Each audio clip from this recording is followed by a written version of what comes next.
Mga kababayan, welcome back ulit sa ating munting channel, sa Alex Librada Vlogs.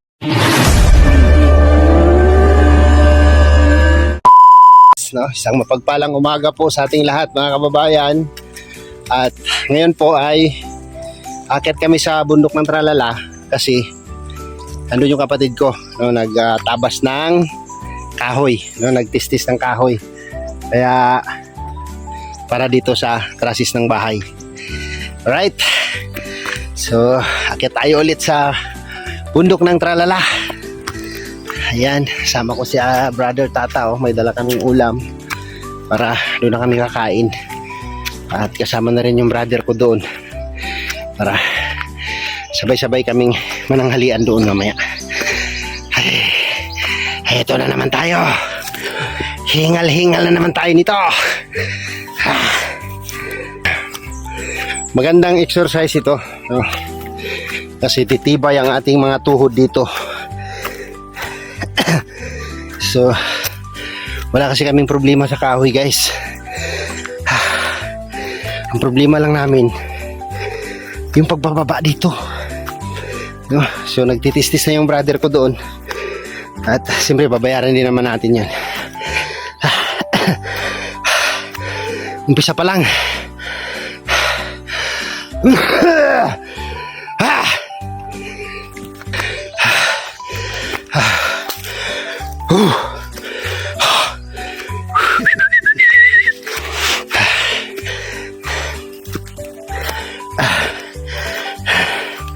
Dito makikita natin mamaya kung alin yung kahoy na tinumba nila dun sa aking area. Ito yung dahilan, no?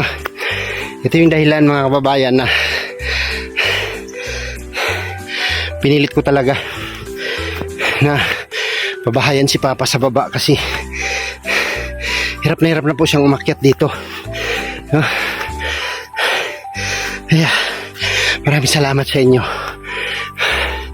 Thank you po sa lahat ng tumulong sa aking pabahay. Mabubuo na siya, kunti na lang.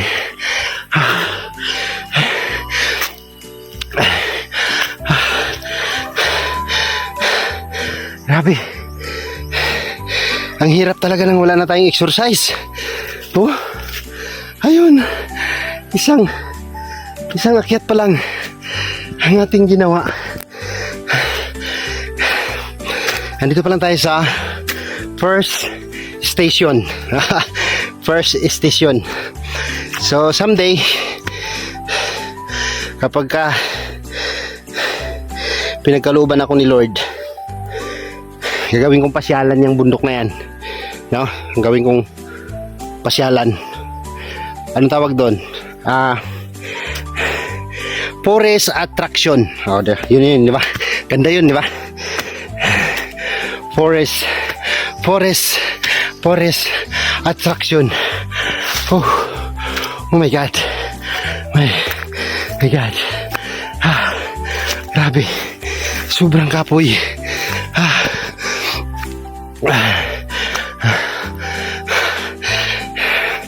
Ito. Sinasabi naming first Calvary. Unang kalbaryo.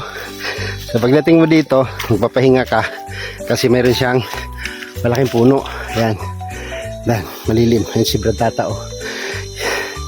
Hingal na rin. Hala. Kaingin din ang ledre.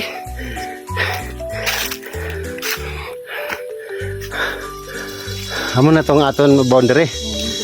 Atong naimahugan eh.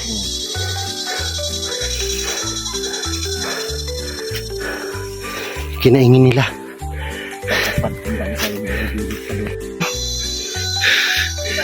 Linis na nila yung daanan. Oh, di ba? So magmula rito, yun po yung may-ari ng lupa, yung bahay na yan, papunta dun sa last na nilinis nila sa pinakatabi na yun yung boundary ng lupa namin, papunta sa baba, punta dun sa kabilang bangir, punta dun. Grabe, Sa taniman siguro nila yung mais, no? Kinaingin nila. Oh. Ganyan ang mayayari ng bundok, no? Pag wala ng mga kahoy. Pero ang sa akin, pupunuin ko ng kahoy yan. No? Yung boundary, yung may mahugani, oh. Tara, punta tayo doon.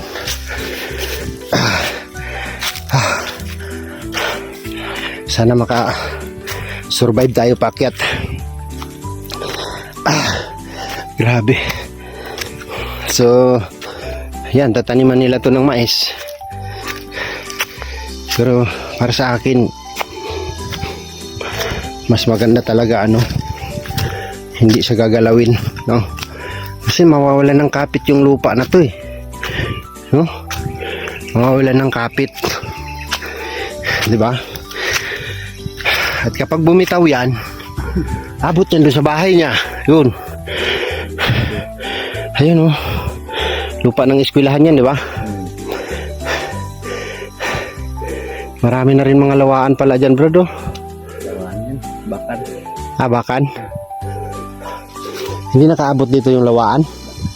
Wala, no? Grabe. Kinaingin.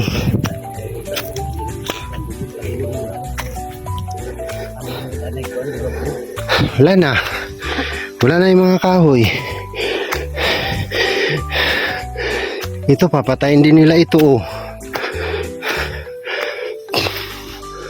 Oh, pinatay na nila, oh.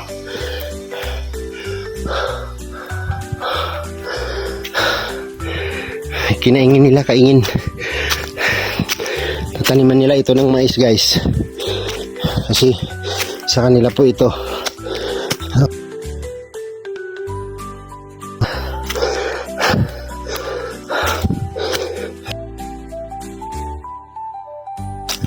Ito.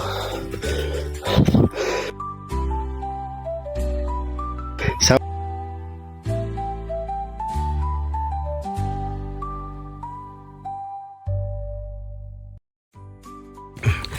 Ay, grabe. Ay.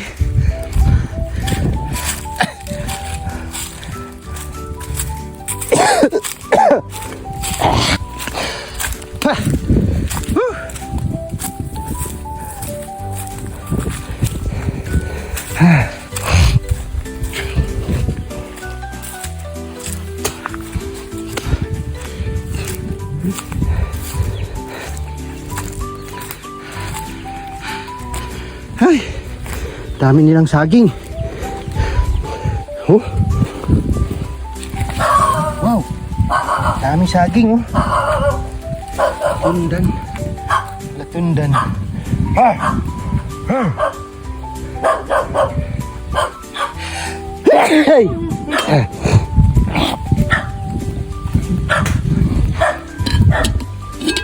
Wow.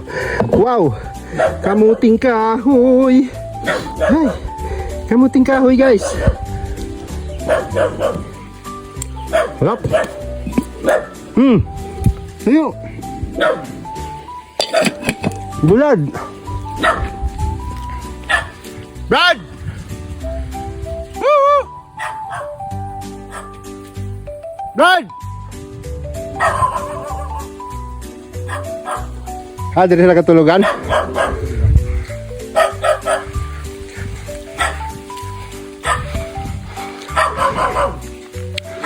Bahay na yan. Diyan lang yan. Bahay natin yan dito kapag umakyat tayo dito, no? Magbubuko. Yan, daming nyug dyan, no? Kapag nagbubuko tayo. Ha! Tingnan mo yung rambutan, oh. Tumubo na siya, oh. Ang linya. Yung linya ko yan, eh. Grabe. Agas pa tubig. Uy! Mahina na siya. Oh. Continuous pa rin yung flowing niya.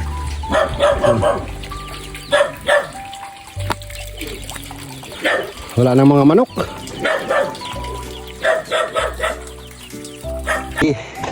Andito na tayo. Malungkot na yung bahay ni Papa. Yan.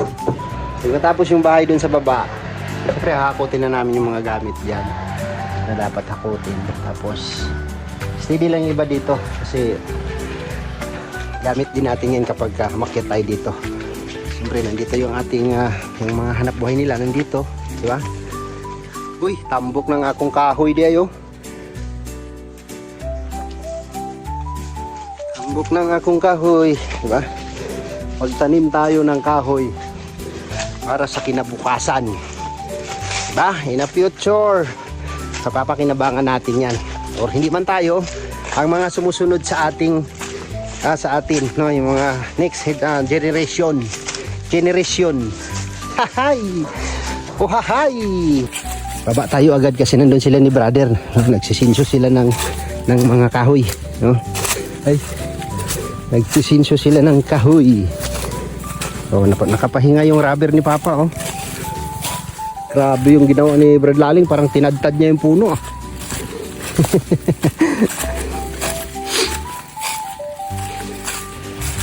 Marami pa rin bunga yung kape, oh.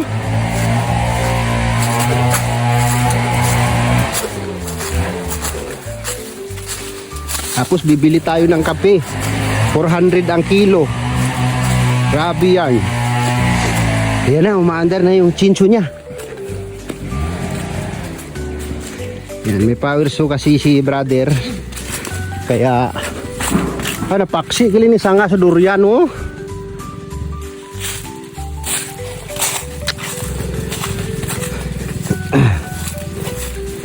So ang babayaran lang po natin dito ay ano lang,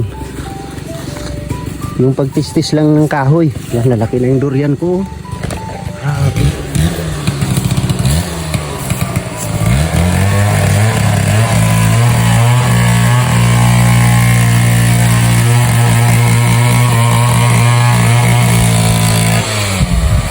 O diba?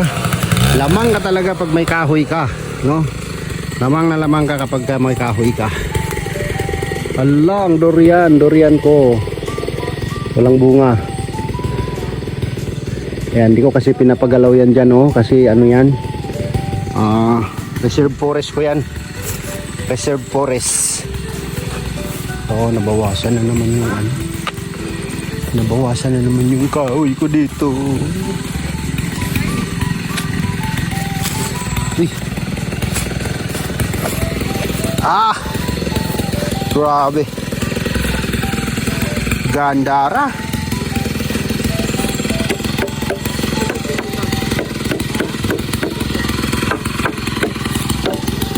Two by 5.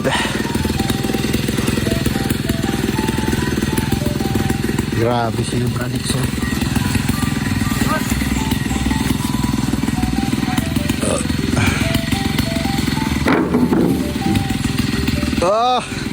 Grabe.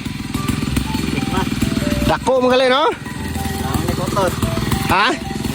Dua ka utod lang? Ano ito, by 5 tanan? Ay, sa kuhan? Sa ano ba yan? Traces? Hindi mo yung maugan ni Brad. Pwede na siya, oh? Pang ano, door jam? Tinang, ano yung are.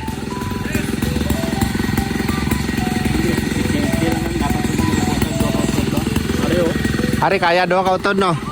Ano kataas? Nubo, no? Pakana na lang, oh. Ano lang, okay na po dito. Nagurungan pa rin na. Kapingan ka naman rin door jam. Then? Magkuha ang door jam lang. Adira sa kahoy na? Oo. Kuha naman po kuha. Nindot na siya pang door jam? Gani ka, hindi ron sa ngano. Tibay rin ang kahoy to? Wala, walang itom. Kaya ano pang ano, sunod nga kuhan? Taman nyo? Di tres? Dos tres? Per lens. Ipiton niya mga daw na yun. Ikiton niya, ikiton? Ipiton. Ipiton? Aman.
guys, tapos na kami mananghalian.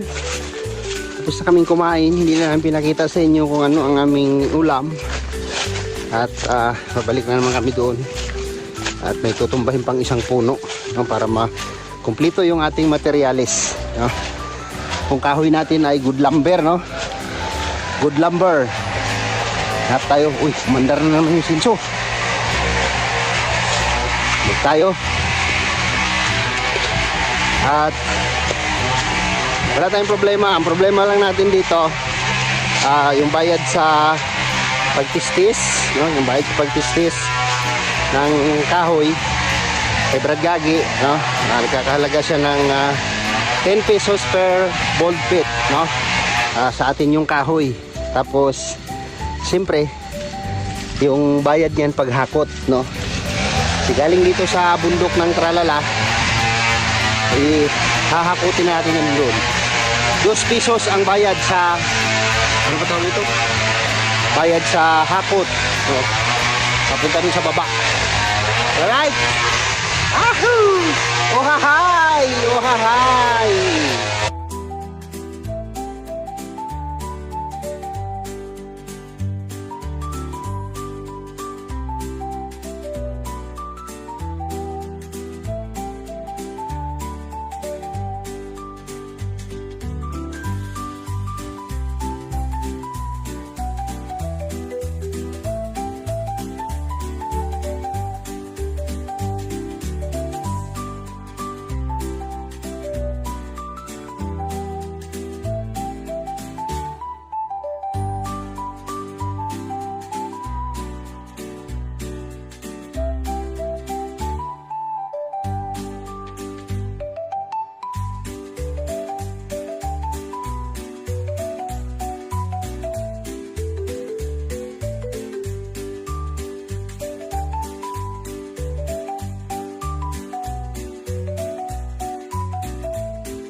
So ayan, natapos na nila yung isang puno. Ayan, dito sila sa gilid ng sapa. Ayan po yung pinutol. At siyempre lumiwanag konti kasi nabawasan tayo ng isang puno. Pero the good thing is lulusot yung ating mga mahogani. Ayan o. So marami pa pong kahoy, no? Kapag magbahay po ako ng isang building dito, kayang-kaya pa po, no? Ayan, ang dami pang kahoy, guys, oh. Grabe yan, no? Oh, ang dami pang kahoy. So tabi-tabi po sa mga nakatira dito, no? Pasensya na po kayo, kailangan ko po siyang kuha no? So bawi na lang ako, mga kaibigan, ha? Bawi na lang ako kasi dagdagan pa natin ang tanim ng kahoy, no? So marami pa naman siyang puno. So meron pang isang puputulin. Ayun oh. Yan oh, yan. Yan, napakalaki. Yan. Oh, ha? Yakapin mo daw, Brad. Yakapin mo daw, Brad, tata. Grabe, hindi mayakap, no? Hindi mayakap yung puno. Sobrang laki. So kulang pa kasi, no? Parlins, kailangan pa natin magdagdag ng isang puno pa para makumplito natin yung ating trusses at para makapagbubong na tayo sa bahay ni Papa, no? So ito yung advantage pagka may sarili kang kahoy, no? Walang problema, no? Walang problema kapag may sarili kang kahoy. Gasolina lang ni Brad at saka yung siyempre pangbayad din sa kanya at may pamilya rin yung kapatid ko. So ito pa, may mga sumusunod pa. Ayan, marami pang mga sumusunod na mga kahoy para sa sunod na henerasyon, no?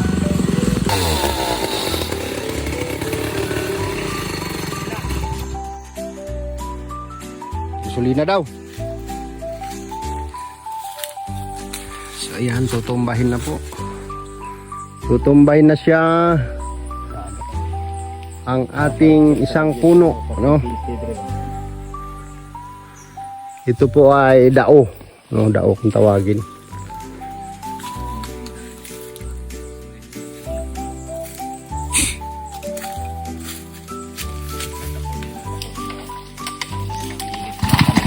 Then wala man. Tipulo, mali ng dako-dako. Tipulo.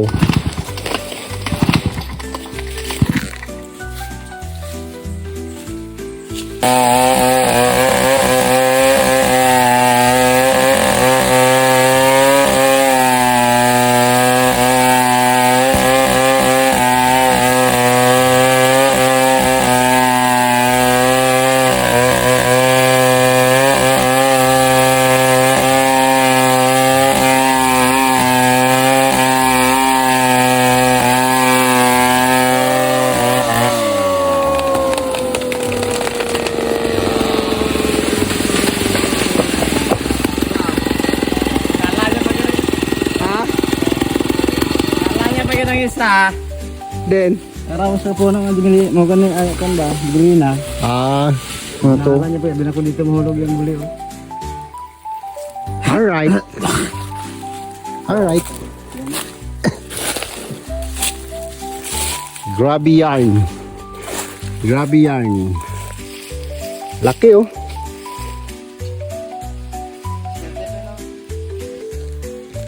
Grabe.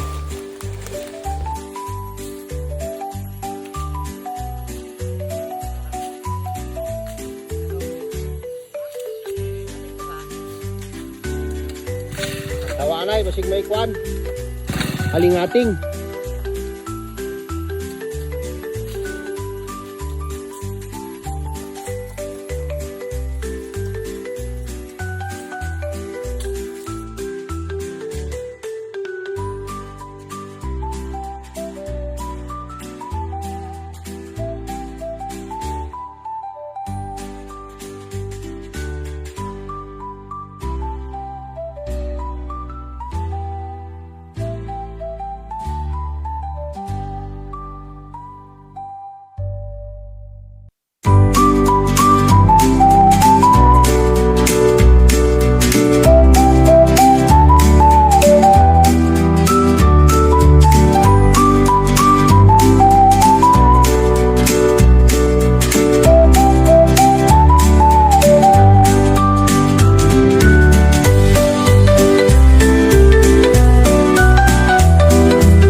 So ayun,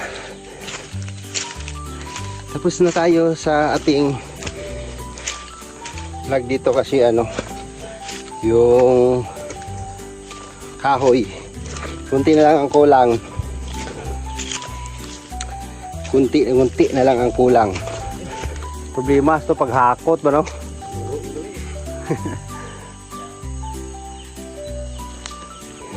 So isang ano na lang, isang part na lang ng kahoy, tawag nito 2x3 ang titirahin nila bukas. So 30 2x3. Bahala na sila dyan, marami tayong kahoy dyan. Ano, marami pa tayong kahoy, wala tayong problema sa kahoy, no? So tatapos na yan at bukas magkakabit na ng ano, tatapusin yung king post, tapos kahoy na, lalagay na ng trusses, tapos magbububong na. Purma na yung bahay ni Papa. Grabe. So salamat po sa inyong lahat mga kababayan, mga kalangga, no? Thank you po sa mga nagtiwala at nagmamahal sa aming lahat, no? Lalo na kay Dudong Ruel of Malalag. So mag-isa lang ako dito at tuloy rin po ang paglingap nila doon, tuloy rin po ang pagtulong nila doon sa Bukidnon. Sama sila Kuya Victor Vlog, Jan Rivera Official, and BG Scheme Official with Dudong Ruel. So mga bukas or sa sunod na araw ay babalik na rin ako doon para makaalalay sa kay Dudong. So umuwi tayo dito para makapag-update tayo sa ating housing project, no? Dito kay Papa. So itong pag-akyat natin dito sa bundok ay pinakita ko lang sa inyo yung aking mga ginamit na kahoy, no? Simpleng kahoy lang siya pero matibay din na kahoy yan. Kung bibilhin mo po yan, no? Kung bibilhin nyo po yan sa lumber ba tawag noon? Lumber, no? Doon sa bilihan ng kahoy, no? Bilihan ng mga good lumber ay napakamahal po yan, no? Sa Bicol po ang bolt pit po doon ay 65 pesos, no? Ang isang bolt pit ng mahogany, no? Jimelina, no? Depende sa kahoy. So dito libre lang siya. Libre lang siya kasi marami tayong kahoy, no? Ang bayad lang natin dyan is yung pagpatistis at papahakot doon sa baba. So kaya ko po ito talaga pinilit mga kababayan, no? Pinursigi, kumbaga pinursigi na makapagpabahay tayo kay Papa sa baba kasi hindi niya na po kayang umakyat, no? So sa edad ni Papa ay kailangan niya ng mag-relax, no? Kailangan niya ng mag-relax, hindi niya na kailangan magtrabaho pa, no? Kasi matanda na si Papa. So hangga't kaya ko, hanggang sa abot na kayo makakaya ay susuportahan ko siya hanggang sa huling hininga ni Papa, no? So salamat po, God bless, at see you next vlog po mga kababayan, at maraming salamat po sa inyo lahat. Ingat po tayo saan mang sulok tayo ng mundo naroroon, mag-ingat po tayo palagi, and God bless us all. Bye bye mga kababayan, mga kalingap.